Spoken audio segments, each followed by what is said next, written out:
Bonjour à tous, bienvenue dans Enquête d'Esprit et bonne fête de Pâques à tous. La plus grande fête chrétienne de l'année célèbre, il est utile de le rappeler, l'événement qui a fait basculer l'histoire, la résurrection de Jésus-Christ.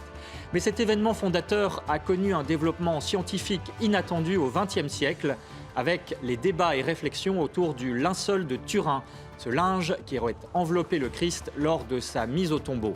Témoin de la Passion, donc, le linceul, un des objets scientifiques les plus étudiés au monde, est-il donc aussi un témoin de la résurrection pour notre époque incrédule? Ce débat où la science fait face au mystère, nous allons en parler aujourd'hui avec Dominique Tassot. Il est docteur en philosophie, cofondateur du CIELT, le Centre international d'études sur le linceul de Turin, avec également Véronique Lévy, essayiste, avec Thierry Castex, ingénieur géophysicien, et bien sûr, Véronique Jacquier, journaliste, est avec nous pour cette émission qui est en partenariat avec l'hebdomadaire France Catholique. Tout de suite, les infos, Éloi Rochebrune.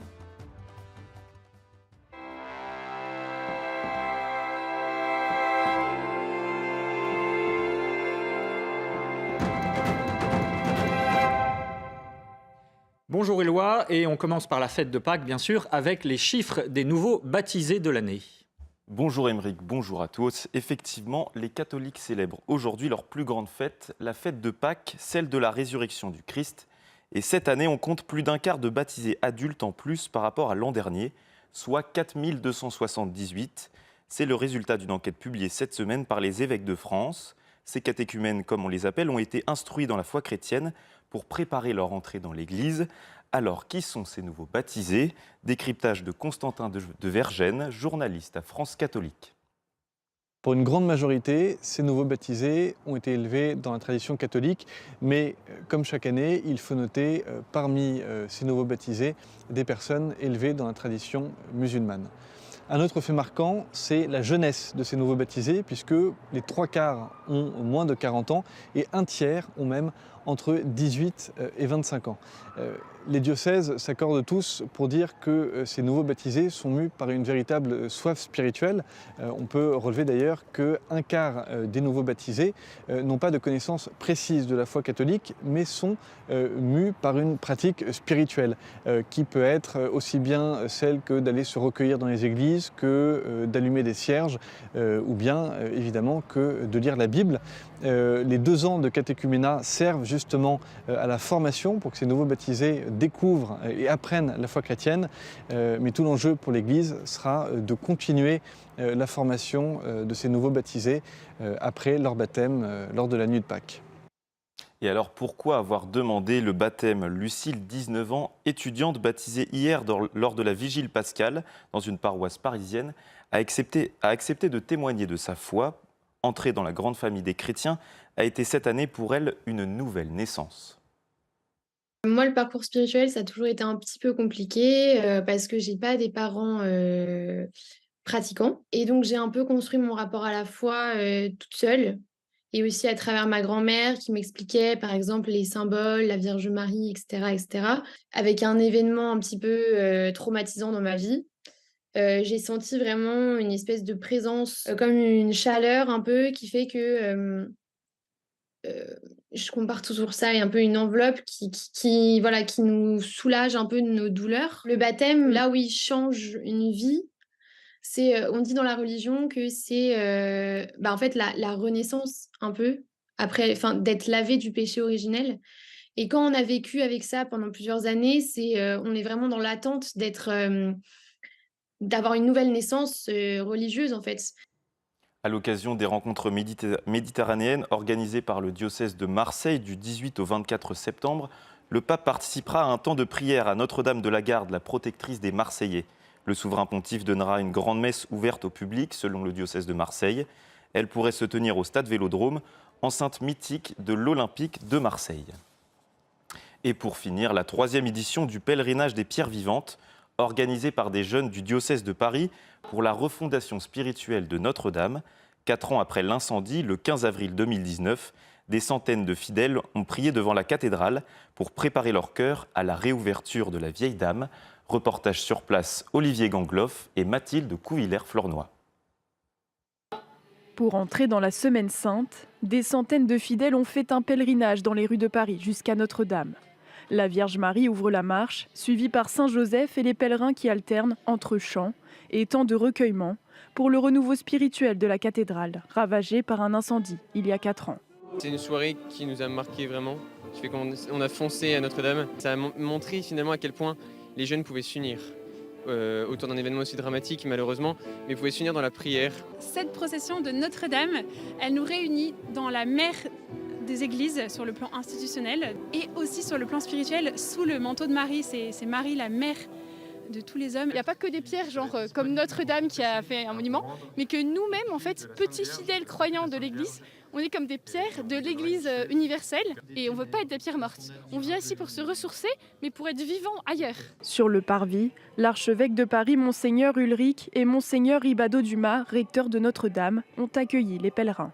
Ce qui rend cette espérance très grande, c'est que vous soyez là et que depuis le 15 avril 2019, vous ayez entretenu la prière qui avait commencé ce soir-là. La veillée s'est poursuivie avec un temps de louange et d'adoration. La cathédrale rouvrira au culte et aux visiteurs le 8 décembre 2024 pour l'Immaculée Conception. C'est la fin de votre journal. Aymeric, c'est à vous pour la suite d'Enquête d'Esprit. Merci Éloi Rochebrune. Le linceul de Turin ou Saint-Suaire est-il un témoin non seulement de la Passion, mais aussi de la résurrection de Pâques, qui est célébrée aujourd'hui dans l'Église? On en parle dans Enquête d'Esprit avec Véronique Lévy. Bonjour, merci d'être avec nous.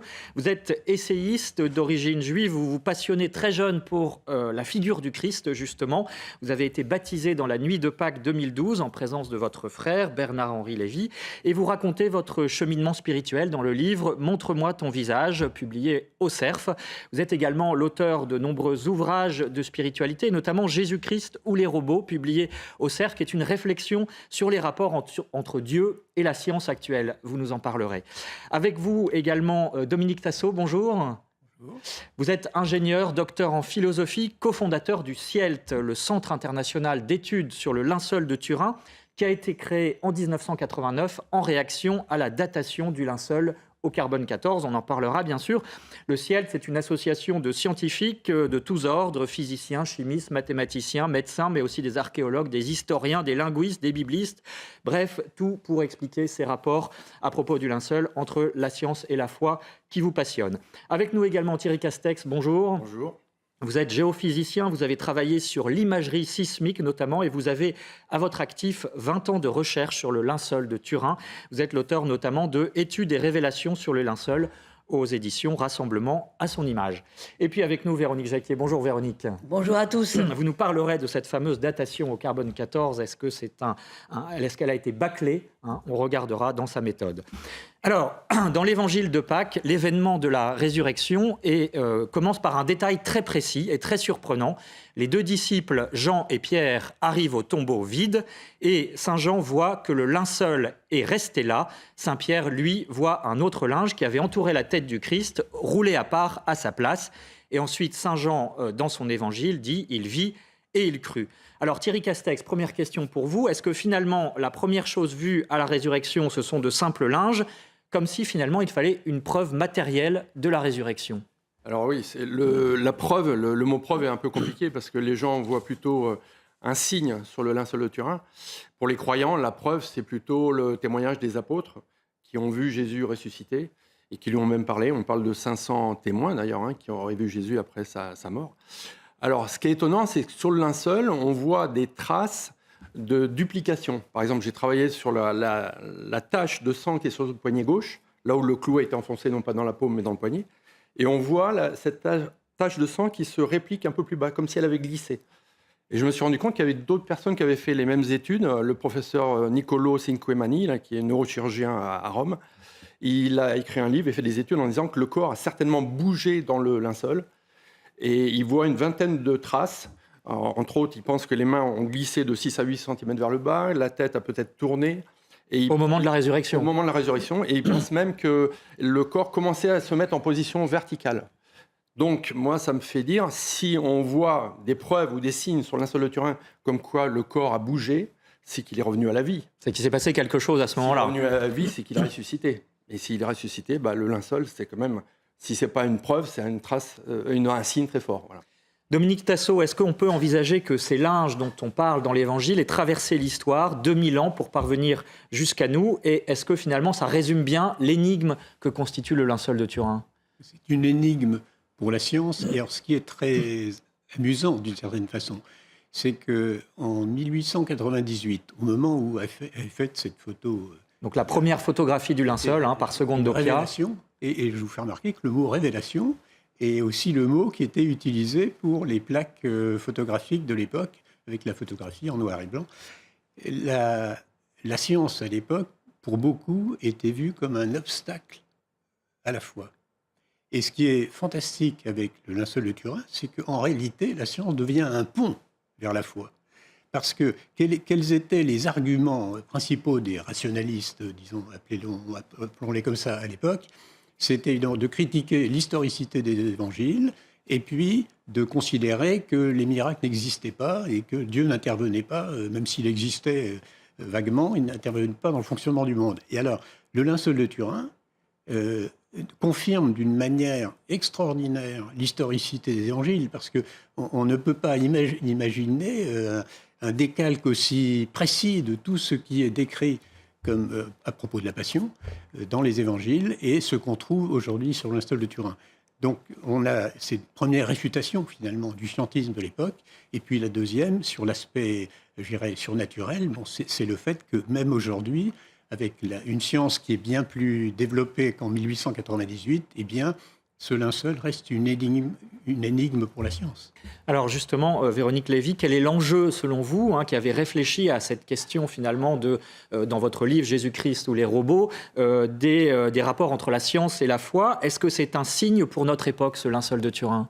Oui, je le crois. Alors tout d'abord, pour moi, c'est comme un 5e évangile, parce que on peut lire, c'est comme si ça avait été écrit avec le sang, la lymphe, la chair même du Christ. Tout correspond au récit de la Passion des 3 évangiles synoptiques et de celui de Saint Jean. Et il y a dans le linceul, effectivement, la Passion et la résurrection.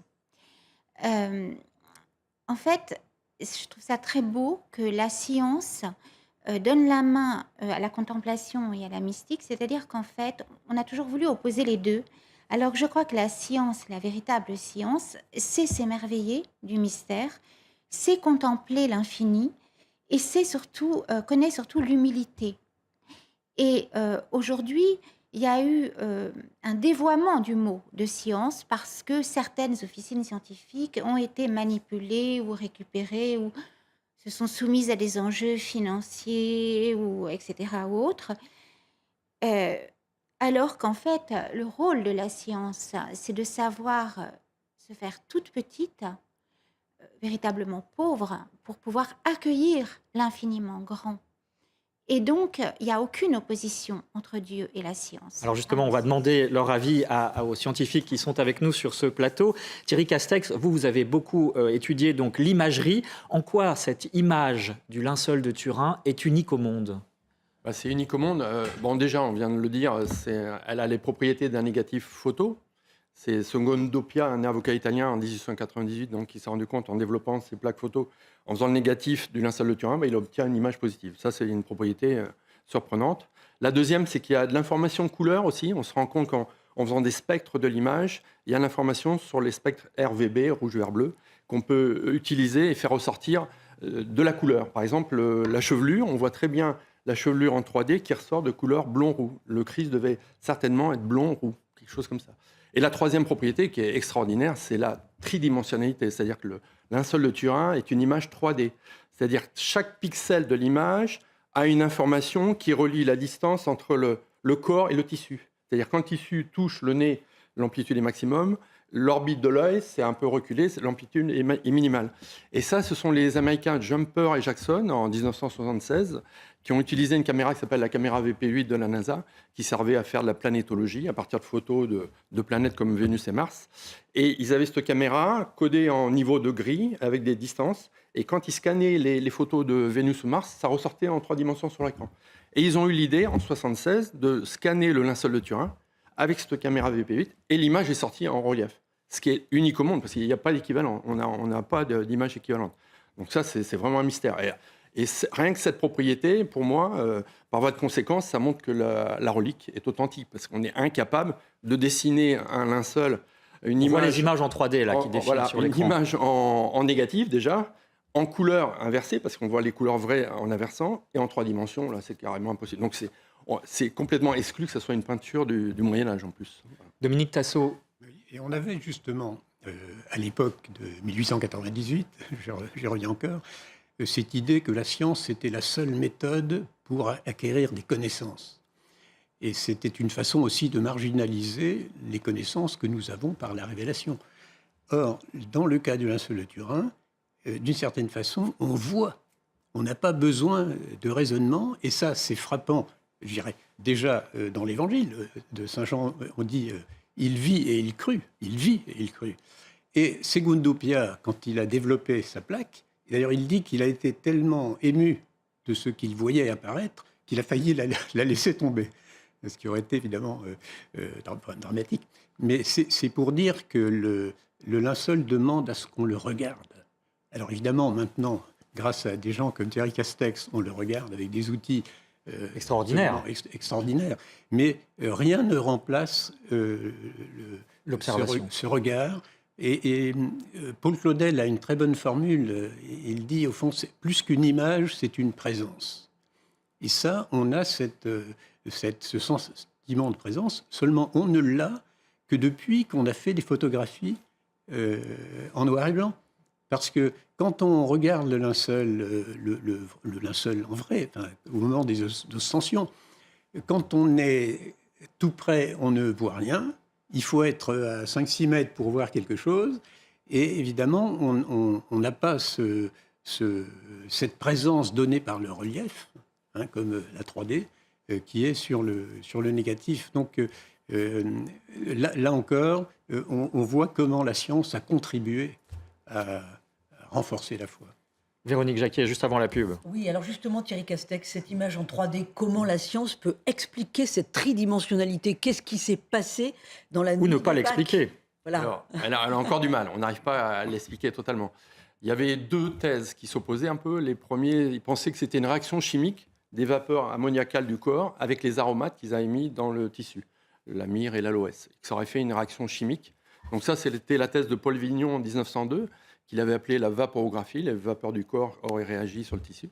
Et puis finalement, il a abandonné cette thèse parce que ça n'expliquait pas les autres propriétés du linceul.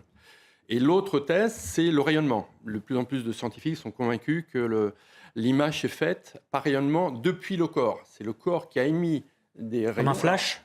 Comme un flash. Alors on ne sait pas si c'est un rayonnement électromagnétique, si c'est un rayonnement de protons et de neutrons. Mais forcément un rayonnement ultra puissant. Mais ultra puissant, parce que... Alors, puissant. Le biophysicien et père Jean-Baptiste Rinaudot avait fait une expérience. Il avait bombardé un tissu de lin avec des protons et des neutrons avec 1 mégaélectronvolt. Donc c'est une puissance très, très forte.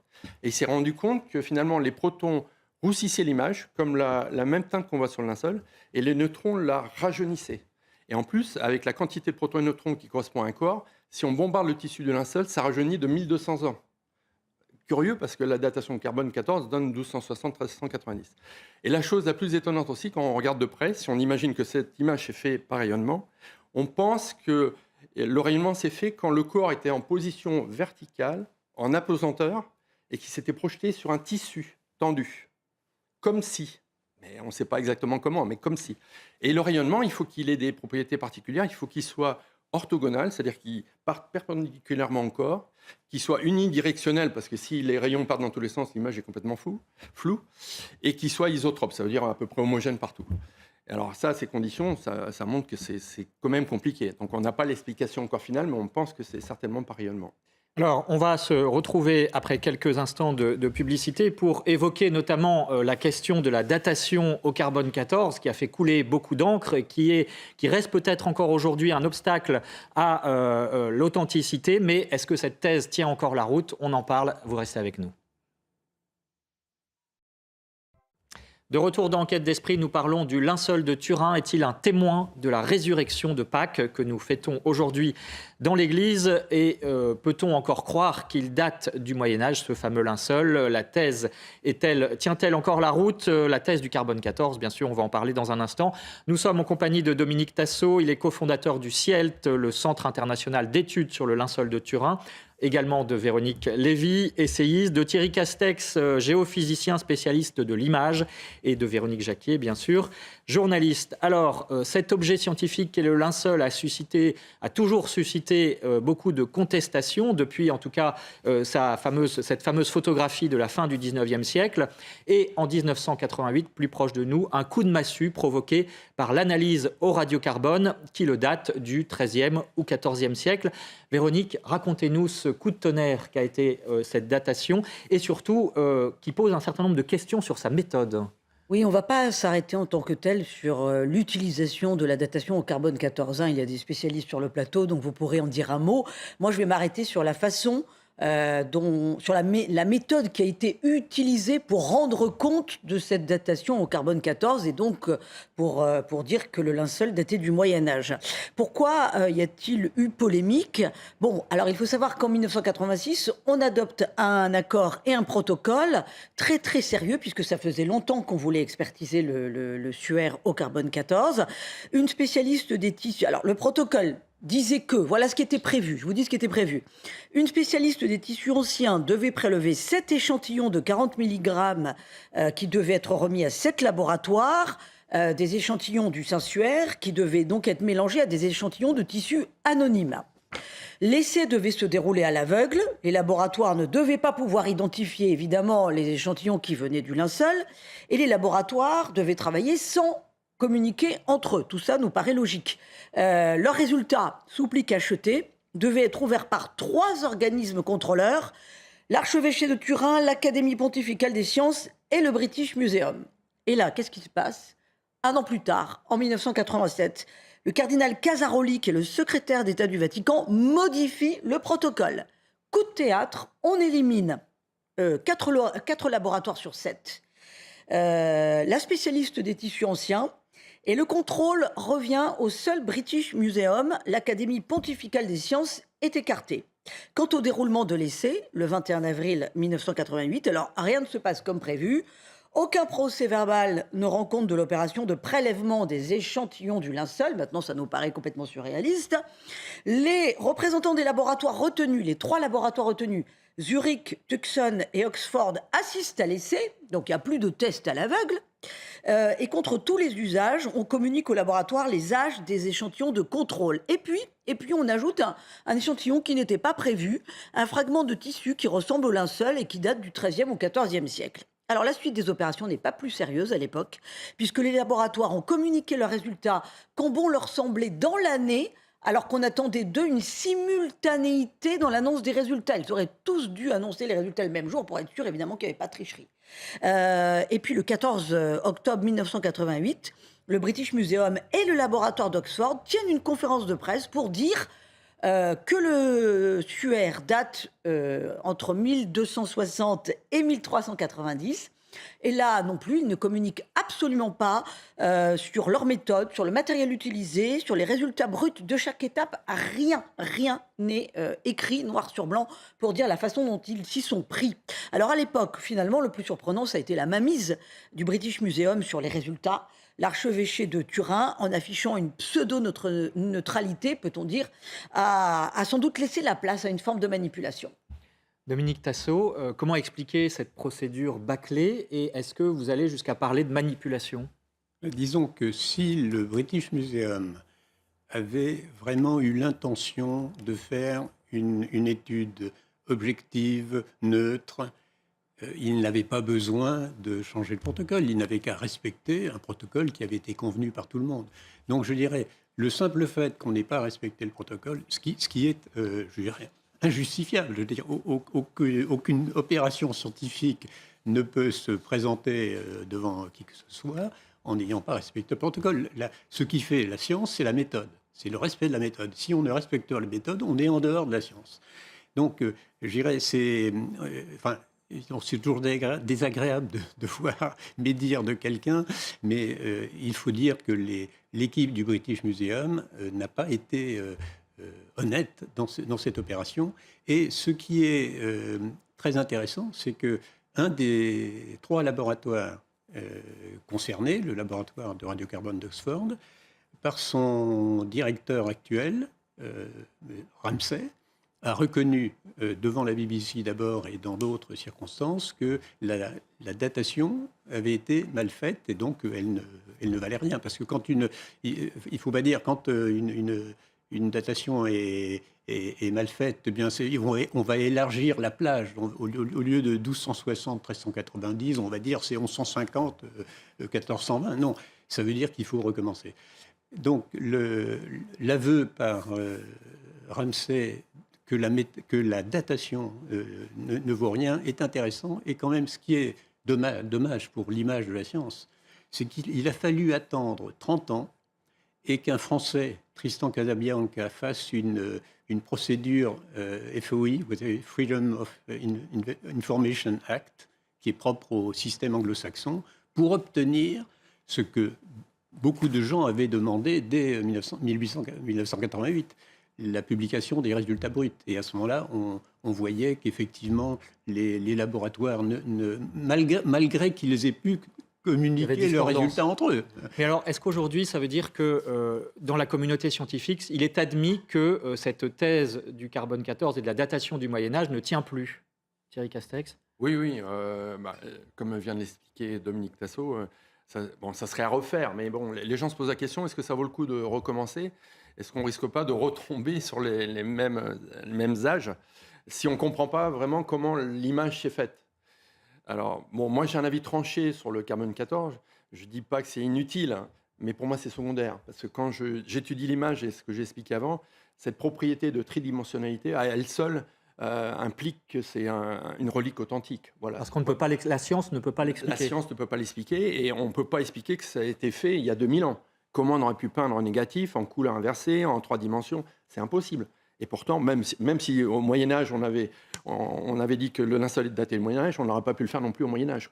Donc c'est des techniques qui nous dépassent. On serait même pas, avec tout l'argent du monde, on ne serait même pas capable de refaire un linceul avec les mêmes propriétés. On est incapable. Dominique Tassot. Oui, et il y a un autre point à souligner, c'est que l'analyse par le carbone 14, c'est un essai destructif. C'est-à-dire on détruit une partie de la relique. Alors, est-ce qu'on a le droit, à une époque où justement de plus en plus la science expérimentale progresse, et on le voit très bien en médecine, arrive à des techniques non intrusives qui respectent l'organisme, est-ce qu'on a le droit, compte tenu de ce qu'on sait de cette relique exceptionnelle, est-ce qu'on a le droit de détruire même 1 centimètre carré de cette relique? Pour moi, je pense que refaire une datation carbone 14 n'a aucun intérêt parce que les éléments de datation du linceul, on en a à foison dans tous les domaines. Et une méthode particulière, alors ça c'est peut-être quelque chose que les téléspectateurs n'ont pas en vue, c'est que la science n'est jamais certaine. On fait des hypothèses, on essaye de les confirmer, etc. Mais il n'y a jamais de certitude en science. Et donc ça, c'est quelque chose qu'il fallait avoir en vue et pouvoir, au moment de la datation de 88, dire, écoutez, vous avez trouvé quelque chose qui contredit ce qu'on savait par ailleurs. Avant de s'émotionner, refaisons une expertise, réfléchissons. Mais est-ce que pour autant la science peut dire que le suaire est authentique? Alors, si je peux me permettre, juste pour compléter allez-y. Ce qui vient d'être dit, il y a peut-être d'autres méthodes de datation que le carbone 14. Là, récemment, des Italiens ont mis une méthode au point qui s'appelle la méthode WAX, basée avec des rayons laser, des rayons X, voilà, par laser. Et ils arrivent à démontrer, avec une certaine technologie, qu'effectivement, le linceul aurait 2000 ans. C'est une nouvelle façon de procéder que le carbone 14. Alors, nouvelles études qui ça serait pas une piste vont dans le sens de l'authenticité. Arrêter un peu le carbone 14 et voir s'il n'y a pas d'autres pistes qui pourraient nous donner une date plus authentique. On va dire. Dominique Tassot, sur la question de l'authenticité, qu'est-ce qu'on peut en dire? Effectivement, à partir du moment où la science, par définition, n'est jamais certaine de rien et qu'il n'y a jamais de consensus entre tous les spécialistes dans quelque domaine que ce soit, justement, l'authenticité, c'est le fait que ce soit le linceul de Jésus-Christ. Et, je pense que c'est à l'Église à affirmer l'authenticité, parce que c'est un acte, c'est comme un juge dans un procès. Alors, il y a les experts qui apportent des éléments au dossier, mais c'est ce qu'on appelle l'intime conviction du juge qui, à un moment donné, décide. Et là, rien ne s'y oppose, en tout cas. Et je pense que là, ça n'est que l'Église qui est la propriétaire, d'une certaine façon, du linceul, qui est en position de dire c'est une relique authentique ou de ne rien dire. Véronique Jacquier, puis Véronique Lévy. On évoque quelque chose d'extraordinaire en parlant de ce linceul au sens propre. Véronique Lévy, vous avez dit que c'était un 5e évangile. N'oublions pas que c'est le linge qui aurait enveloppé Jésus-Christ. On ne parle pas non plus de n'importe quelle résurrection et on ne parle pas de n'importe quelle personne dans ce suaire. Pourquoi est-on sûr d'ailleurs qu'il enveloppait Jésus-Christ? Pourquoi parlez-vous de 5e évangile? Parce que c'est aussi un récit millimétré de toute la passion qu'a subie le Christ? Oui, alors déjà, il y a eu un symposium, je ne sais pas en quelle année, où plusieurs scientifiques du monde entier ont statué que c'était bien le linceul qui avait enveloppé le corps de Jésus de Nazareth. Donc là-dessus, il y a eu un avis. Et ensuite, c'est vrai que, mis à part le miracle incroyable de cette forme de radiation du corps au contact du tissu qui aurait irradié les 3 mm supérieurs du tissu. 20-40 microns. Voilà. Il y a eu également les traces de sang qui ont pénétré plus profondément dans le lin. Et donc tout ça, il y a comme un encodage déjà qui serait déjà comme si Dieu avait écrit déjà avec son sang et avec la lumière émanant de son corps une tridimensionnalité. Donc il y a ce phénomène qui est déjà extraordinaire à lui tout seul, mais il y a effectivement un autre phénomène qui est pour moi miraculeux, c'est que oui, on peut suivre, en regardant, d'abord c'est le Christ qui nous regarde dans ce linceul, mais en le regardant, en donnant la main à la science qui nous guide aussi, et aux médecins légistes, comme par exemple le docteur, et puis un certain docteur qui s'appelle le docteur Giraud, qui a montré tout l'impact de la flagellation. Il y a eu 120 coups. On meurt au-delà de 40 coups. Il y a eu les marques de la couronne d'épines. Et chaque fois que le Christ relevait la tête sur la croix, il pouvait à peine la relever parce que les épines s'enfonçaient dans son crâne. Et donc, il est mort par asphyxie. Enfin, quand on commence à l'aide, je dis bien, parce que la science aujourd'hui, non seulement ne s'oppose pas à la foi, mais je dirais même éclaire d'une certaine manière, c'est ça qui est merveilleux, dans une unité, les évangiles, on se rend compte qu'il y a une coïncidence totale entre le récit de la passion, préfiguré déjà d'ailleurs par le prophète Isaïe qui parle... Mais est-ce que c'est vrai aussi, pardon de vous interrompre, est-ce que c'est vrai aussi pour la résurrection qui nous occupe ici aujourd'hui, puisque c'est la fête de Pâques? Thierry Castex, pardon. Pardon, vous voulez dire... Est-ce que c'est aussi un témoin de la résurrection, ce linceul? En quoi est-ce que ça peut être un témoin de la résurrection?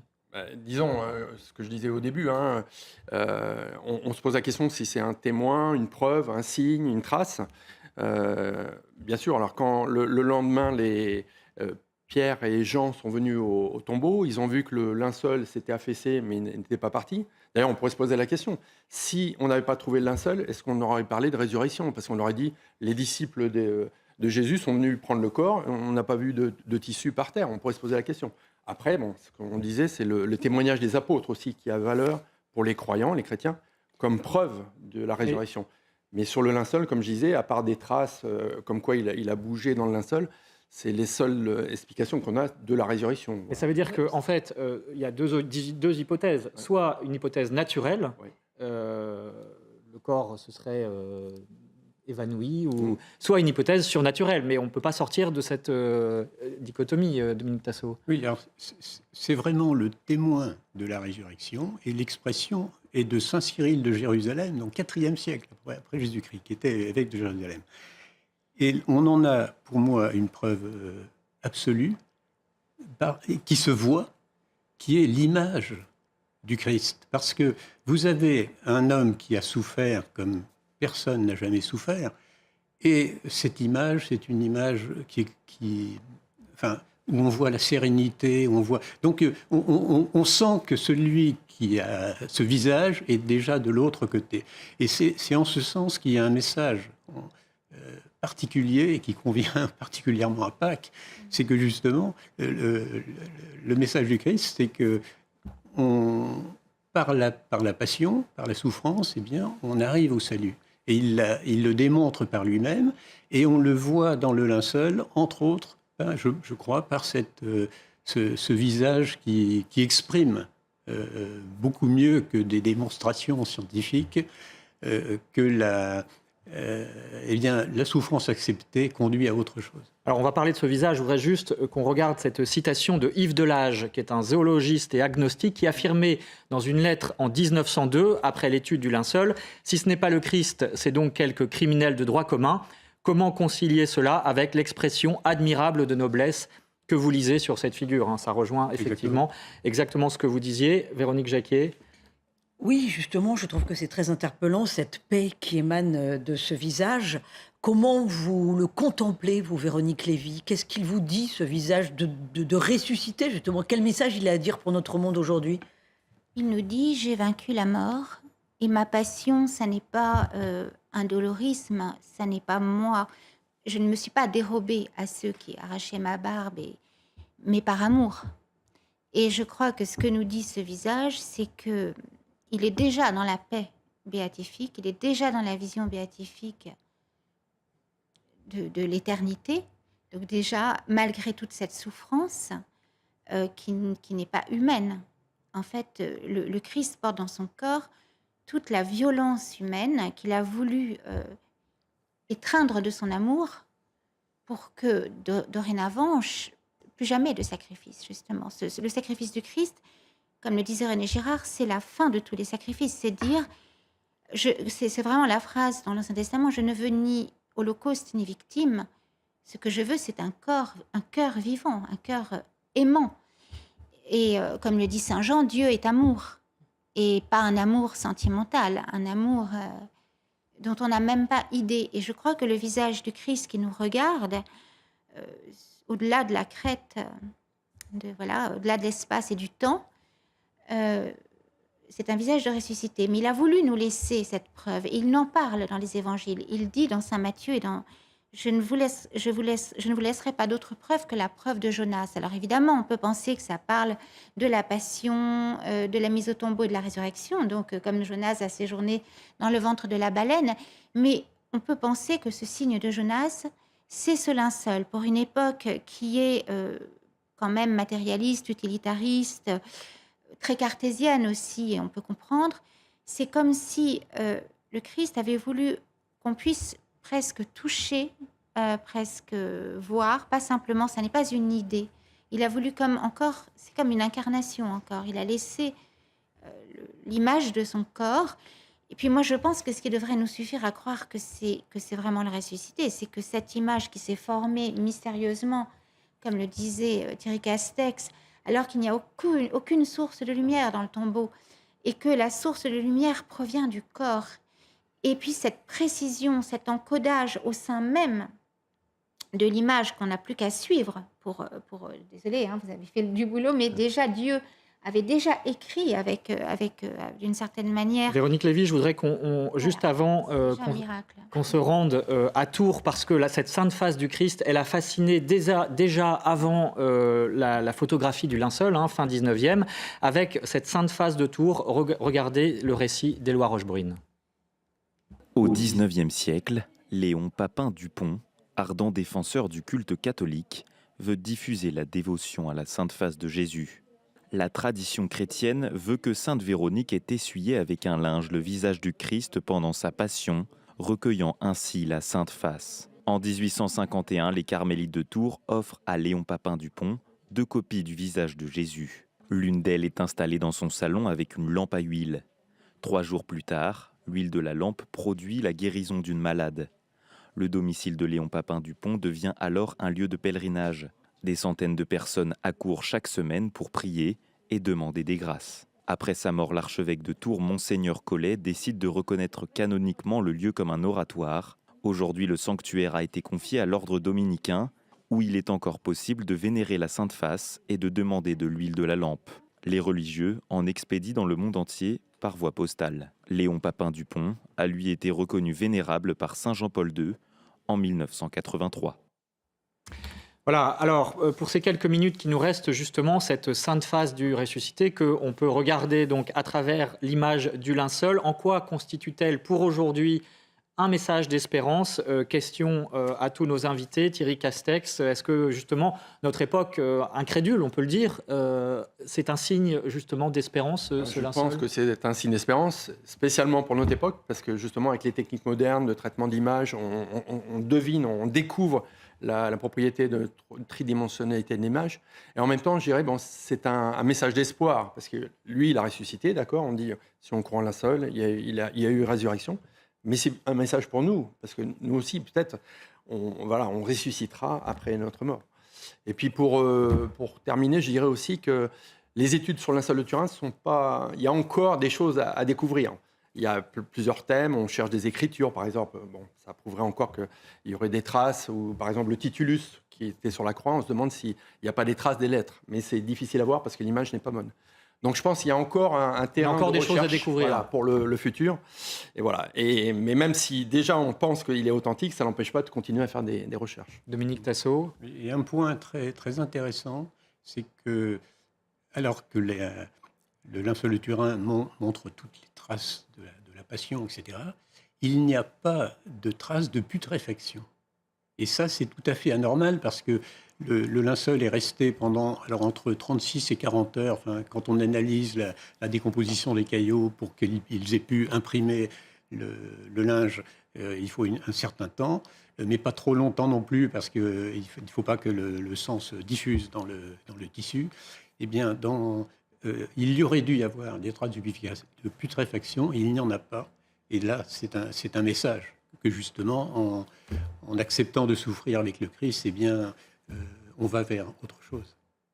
Véronique Lévy, le mot de la fin. Est-ce que finalement, cet homme de douleur qui ressuscite, avec ses plaies, c'est une porte d'entrée pour nos contemporains par la souffrance, justement? Oui, alors il ne s'agit pas de faire l'apologie de la souffrance, bien évidemment. Bien sûr. Il s'agit de dire à une époque où on veut des images absolument lisses, que c'est par les failles que passe la lumière et par les blessures, quelque part, par la vulnérabilité, plus exactement, que Dieu peut nous rejoindre et que l'éternité même peut nous rejoindre. Parce qu'on est quand même dans l'époque du trans-inhumanisme, comme je l'appelle, et pas du transhumanisme, qui voudrait nous parler d'immortalité qui n'est pas la résurrection, mais qui est une vie qui se prolonge, une vie au rabais, une espèce de sursis, mais qui ne sera jamais la résurrection. Et je dirais même une immortalité à double vitesse, puisque certains pourront se l'offrir, d'autres non. Alors que la résurrection du Christ, elle ne s'achète pas. La résurrection, du Christ à laquelle il est promis qu'on participera un jour, elle ne s'achète pas. Et comme le dit dans le Cantique des Cantiques, ceux qui croient acheter l'amour n'auront que mépris parce que c'est par l'amour qu'on peut atteindre cette résurrection. Pourquoi? Parce que tout ce qui n'est pas donné est perdu. Tout ce qui n'est pas donné se fane et meurt. Et ce que nous dit le Christ, c'est qu'il n'a été qu'amour. Sa passion, il ne l'a pas vécue par soumission, comme une victime. Il y a consenti librement. Par amour, librement. Le combat commence à Gethsémani, au jardin de Gethsémani. Et ça s'appelle l'agonie, c'est combat, et se termine passe par la croix et se termine par la victoire de la résurrection. Et il nous dit que nous aussi, nous devons croire que dans nos blessures, dans nos combats, dans nos désespoirs, si nous les offrons au Christ, et pour ceux qui ne croient pas au Christ, si nous les offrons à l'amour, parce que c'est son notre nom, alors une fenêtre s'ouvrira, et oui, nous ressusciterons. Et ça n'est pas une idée, c'est une certitude. Et ce voile, ce linceul de Turin, plus exactement, est là pour nous le dire, nous le confirmer avec l'aide des scientifiques. Je voudrais quand même donner la citation exacte de Saint Jean, s'il vous plaît. de Saint Jean, parce que ça souvent, il contemple les linges affaissés et le suaire qui était là sur la tête, c'est-à-dire, il est peut-être question d'un fameux voile, le voile de Manopello, parmi les linceuls, non pas affaissés, mais faisant exception, enroulé à sa place. C'est-à-dire qu'en fait, la traduction exacte du grec n'est pas qu'il a vu des bandelettes et qu'il y avait un linge à côté, mais que les linges étaient affaissés, ce qui cautionnerait, les évangiles, là encore, coïncident avec les recherches scientifiques d'un linge, d'un corps qui se serait...